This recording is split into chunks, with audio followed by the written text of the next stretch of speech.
ক্ষমতায় এসেই জাতির কাছে দেওয়া সবচেয়ে বড় প্রতিশ্রুতি ভঙ্গ করেছেন প্রধানমন্ত্রী। সেটা কি? 5 কোটি মানুষের ভোট হায় জয়যুক্ত করে জুলাই সনদ বাস্তবায়নের জন্য যে ভোটটা দিল, ওনারা সেই গণভোট বাতিল করার জন্য পার্লামেন্টে অর্ডিন্যান্স আনেছেন। রাজপথের উত্তাল আন্দোলনের ব্যাপারে মির্জা ফখরুল সাহেব হুমকি দিচ্ছেন, সালাউদ্দিন সাহেব বলছেন আমরা আন্দোলন দমন করব, রাজপথে এটা আর হবে না, এটা হবে না। ওটা তো আওয়ামী লীগেরাই বলেছিল, আপনি তো সেই ফ্যাসিবাদের ভাষায় কথা বলছেন। এই সংবিধান আওয়ামী লীগের করা। স্বাধীনতার পরে শেখ মুজিব যখন কলকাতা দিল্লি সফর করেছিল, সেখানে গিয়ে ইন্ডিয়া বাংলাদেশ ফ্রেন্ডশিপ ট্রিটির মাধ্যমে ইন্দিরা গান্ধীর শেখানো পলিসিতে ধর্মনিরপেক্ষতা, সমাজতন্ত্র আমাদের এই সংবিধানে অন্তর্ভুক্ত করে এমন কাঠামো সংবিধানে করেছিল যে এখানে আসবে সে ভারতের দিল্লির সেবাদাস হবে, দলীয়করণ দুর্নীতি করবে, এমন ভাবে সংবিধান বানানো হয়েছে। সালাউদ্দিন সাহেব কাগজ দেখায় বলেন জুলাই সনদের সব কথা আমরা অক্ষরে অক্ষরে মেনে নেব। দেখেন না কথা বলে। তবে আমরা যে নোট অফ ডিসেন্ট দিয়েছি সেটা ছাড়া। বিএনপি এখন বাংলাদেশের রাজনৈতিক সংকট তৈরি করেছে, কি বলেন ঠিক কিনা? এই সংকট তো তৈরি হওয়ার কথা না। আমরা ভেবেছিলাম কতবার এই জাতি আর রক্ত দেবে, এবারই বোধহয় শেষ হবে, মিলেমিশে সরকারি দল বিরোধী দল আমরা দেশ চালাবো। ক্ষমতায় এসেই জাতির কাছে দেওয়া সবচেয়ে বড় প্রতিশ্রুতি ভঙ্গ করেছেন প্রধানমন্ত্রী। সেটা কি? 5 কোটি মানুষের ভোট হায় জয়যুক্ত করে জুলাই সনদ বাস্তবায়নের জন্য যে ভোটটা দিল, ওনারা সেই গণভোট বাতিল করার জন্য পার্লামেন্টে অর্ডিন্যান্স আনেছেন। যারা 5 কোটি মানুষের ইচ্ছাকে বাতিল করতে পারে তাদের হাতকে কি শক্তিশালী করা যাবে? এখনই তো কেবল 1 মাস, আরো তো 5 বছর বাকি। আরো কত বেঈমানি বিশ্বাসঘাতকতা করবেন আল্লাহই ভালো জানে। আমরা আমাদের আমিরে জামাত কালকেও পার্লামেন্টে বলেছেন, জনগণের সাথে যারা বেঈমানি করেছে, কর্তৃত্ববাদী ফ্যাসিবাদী দলীয়করণের রাজনীতি করে জনগণের উপর অত্যাচার স্টিম রুলার চালিয়েছিল, 18 কোটি মানুষের উত্তাল আন্দোলনে তারা দেশ ছেড়ে পালিয়ে যেতে বাধ্য হয়েছে। আপনারাও যদি ক্ষমতায় গিয়ে সংখ্যাগরিষ্ঠতার জোরে কর্তৃত্ববাদী ফ্যাসিবাদী শাসনের দিকে আবার ধাবিত হন, আপনাদেরকেও সেই পরিণতির কথা মনে রাখতে হবে। এখন এখান থেকে কাকে ভোট দেবেন? যারা ওয়াদা ভঙ্গ করছে, লুটপাট করছে, জনগণের ভোটকে যারা অস্বীকার করে, তাদের হাতকে শক্তিশালী করবেন, নাকি পার্লামেন্টে সহস্রাধিক জীবনের বিনিময়ে অর্জিত জুলাইয়ের সনদ নতুন বাংলাদেশের পক্ষে অত্যাচারী দুর্নীতিবাদের বিরুদ্ধে পার্লামেন্টে যারা লড়াই করছে সেই বিরোধী দলের হাতকে শক্তিশালী করতে হবে? সেই জন্য এই বগুড়া 6 থেকে আবিদুর রহমান সোহেলকে দাঁড়িপাল্লায় মার্কায় ভোট দিয়ে বগুড়ার সব কয়টা আসনে গত নির্বাচনে তারা ইঞ্জিনিয়ারিং করে প্রশাসনিক প্রভাব সৃষ্টি করে কিন্তু তারা নিয়ে দিয়েছে।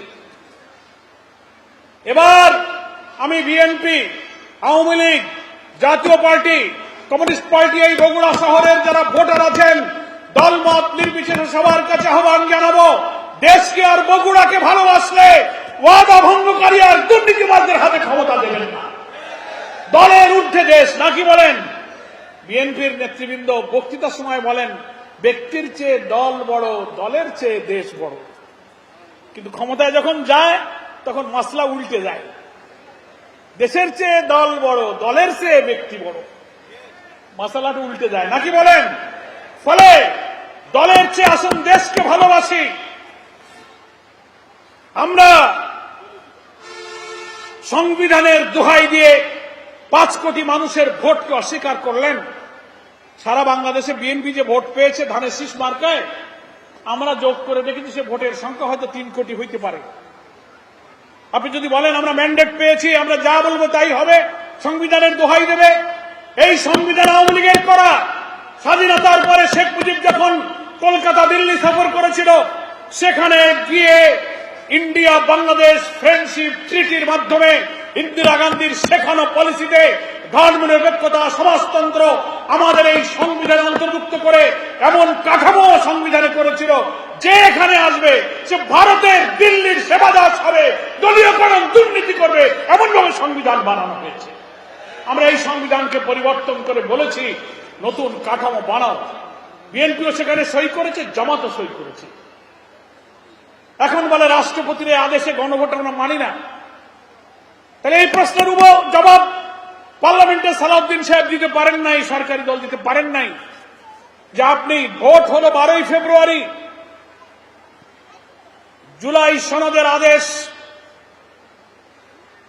রাষ্ট্রপতির এই আদেশ হয়েছে 13ই নভেম্বর, গণভোটের অধ্যাদেশ হয়েছে 25শে নভেম্বর। তাহলে নভেম্বর, ডিসেম্বর, জানুয়ারি, ফেব্রুয়ারি 3-4 মাস পরে ভোট হলো। আপনার রাষ্ট্রপতির আদেশ মানেন না, গণভোট মানেন না, রাষ্ট্রপতির এখতিয়ার নাই, এই কথা ভোটে জিতে ক্ষমতায় যাওয়ার পরে কেন বলছেন? আদেশ জারি 4 মাস আগে কেন বলেন না? এই প্রশ্ন আমরা করতে পারি না। এতে বোঝা যায় তাদের অন্তরের শুভঙ্করের ফাঁকি রহস্য ছিল যে আগে কথা বলবো না, আগে ক্ষমতায় যাই, চেয়ারটা নিয়ে বসে তারপরে জনগণকে বুড়া আঙ্গুল দেখাই দেবে। ওনারা চেয়েছিলেন ইঞ্জিনিয়ারিং করে সংখ্যাগরিষ্ঠ হবেন, ক্ষমতায় গিয়ে ওনারা জুলাই আদেশ মানবেন না। ভাই, জুলাই আদেশ কেন মানে না তা জানেন? ওনারা ভয় পাচ্ছেন জুলাই আদেশে যে গণভোটে যে 4টি প্রশ্নে আপনারা হা ভোট দিয়েছেন, ওখানে কি কথা বলা হয়েছে? ওখানে বলা হয়েছে কোন প্রধানমন্ত্রী কোন দলের প্রধান থাকবেন না, তত্ত্বাবধায়ক সরকারের আইন, এসব জায়গায় ওনারা নোট অফ ডিসেন্ট দিয়েছেন।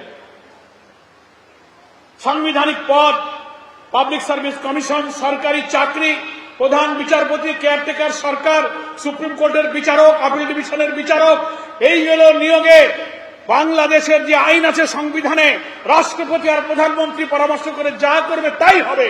সংস্কারের সময় ঐক্যমত্য কমিশনে সব দল আমরা বলেছিলাম না, তা হবে না, কারণ প্রধানমন্ত্রীরা হয় দলীয়, রাষ্ট্রপতিও দলের প্রতি সমর্থন থাকে। তাই এইসব সাংবিধানিক বড় বড় পদে দলীয়করণ না করে সরকারি দল, বিরোধী দল, জুডিশিয়ারি থেকে 3 পক্ষের লোক নিয়ে একটি নিরপেক্ষ একটা অ্যাপয়েন্টিং অথরিটি এইসব গুরুত্বপূর্ণ পদে নিয়োগ দেবে। বিএনপি এইসব জায়গায় নোট অফ ডিসেন্ট দিয়ে না বলেছে। সময় কম, এজন্য এই জুলাই সনদ যদি পাশ হয়, গণভোট যদি তাদের মানতে হয়, তাহলে এই দেশকে তারা আওয়ামী লীগের মতো কর্তৃত্ববাদী, ফ্যাসিবাদী একদলীয় শাসনের দিকে নিতে পারবে না, নিজেরা জনগণের উপরে শাসন চালাতে পারবে না। সেই ভয়ের কারণে তারা এখন জুলাই সনদ মানে না, দেশটাকে আবার সেই আগের মতো ফ্যাসিবাদের যুগে তারা নিয়ে যেতে চায়। আপনারা কি দেশটাকে যে রক্ত দিয়ে আমরা নতুন বাংলাদেশ বানাইলাম সেই দিকে নিয়ে যেতে দিতে চান? এটা ফেরাতে গেলে আপনাদেরকে দাঁড়িপাল্লায় ভোট দিতে হবে। আমার প্রিয় ভাইরা, সেই জন্য যারা আজকে প্রধানমন্ত্রীর চারিপাশে যারা বসেন, রেকর্ড দেখেন, গুগলে সার্চ দেন, এখন যারা সরকারি মন্ত্রী, এমপি, বিরাট সংখ্যক লোকেরা দুর্নীতিবাজ, দুর্নীতিতে সাজাপ্রাপ্ত, ঋণ খেলাপি যত ছিল সব ডেকে এনে পার্লামেন্টে বসাইছে। আবার ভোট পেয়ে ক্ষমতায় মন্ত্রী আর মিনিস্টার, এমপি হয়েছে, এখন ভাগ বাটোয়ারা করবে, লুটপাট করে খাবে। তাহলে এত রক্ত দিয়ে জুলাই বিপ্লব করে আমাদের লাভটা হলো কি? যে লাউ সেই কদু, গ্রামে বলে না, যে লাউ সেই কদু। আমরা এইটা পাল্টানোর জন্য যদি আবির রহমান সোহেলকে বগুড়ার গণমানুষের পক্ষ থেকে একটা লোককে পাঠাতে পারি, তাহলেও তো বগুড়ার এই লক্ষ লক্ষ লোকের পক্ষে পার্লামেন্টে দাঁড়িয়ে এসে সত্যের পক্ষে কথা বলতে পারবে।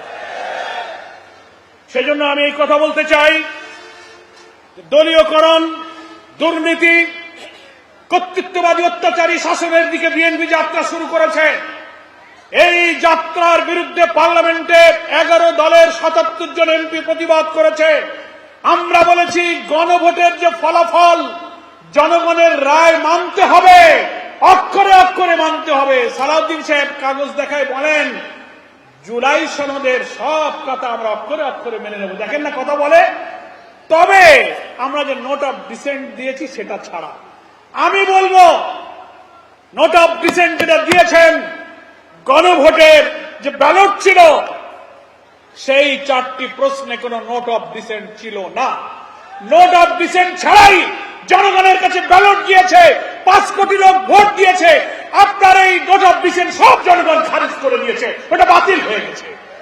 ফলে আপনার সাহস থাকলে গণভোটের ব্যালটে যে কথার পক্ষে জনগণ ভোট দিয়েছে সেই কথাগুলো অক্ষরে অক্ষরে আপনি পালন করুন, তাহলে বুঝবো জুলাই শহীদের রক্তের প্রতি আপনি বেইমানি করলেন না। আর তা যদি না করেন, ক্ষমতা হাতে পেয়ে আবার সেই দলীয়করণ, দলীয় লোক নিয়োগ, আবার দুর্নীতিবাদের দিকে যদি যান, ছাত্র জনতার উত্তাল আন্দোলনে জুলাই আগস্টে আমাদের বিপ্লবী তরুণরা যে ইতিহাস সৃষ্টি করেছে সেই ইতিহাসের জন্য আবার প্রস্তুত থাকুন।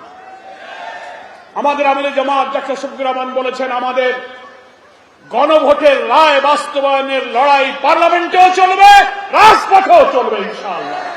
11 দলীয় ঐক্যের পক্ষ থেকে জনসভা ঢাকায় আমরা করেছি, জেলায় জেলায় শাখায় শাখায় কর্মসূচি আসবে।